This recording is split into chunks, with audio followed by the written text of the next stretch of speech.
வணக்கம். இன்னைக்கு கறி சமையல்ல கருப்பு உளுந்து வச்சு ஒரு டேஸ்டான சட்னி ரெசிபி எப்படி செய்யறதுன்னு பார்க்கலாம். இதுக்கு ஃபஸ்ட்டு கடாயில் எண்ணெய் சேர்க்காம 5 வரமிளகா, மிளகாவோட வாசனை நல்லா வர்ற வரைக்கும் ஒரு 3லேருந்து 4 நிமிஷம் நல்லா வறுத்து தனியாக எடுத்து வச்சுக்கோங்க. 2 டீஸ்பூன் எண்ணெய் விட்டு நம்ம உளுந்து வறுத்துக்கலாம். இந்த ரெசிபிக்கு நான் 1/4 கப் உளுந்து எடுத்திருக்கேன்.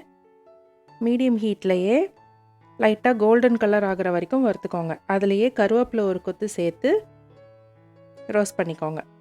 நல்லா உளுந்தோட வாசனை வரும்.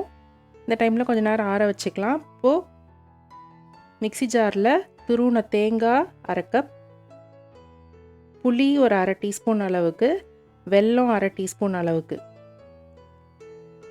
இதிலேயே நம்ம வறுத்த மிளகாய் எல்லாம் சேர்த்துடலாம்.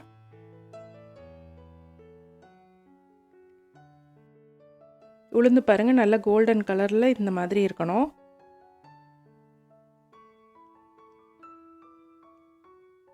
இது கூட உப்பு ஒரு 3/4 டீஸ்பூன் சேர்த்து ஃபஸ்ட்டு தண்ணி சேர்த்தாம ட்ரையாக அரைச்சிக்கோங்க.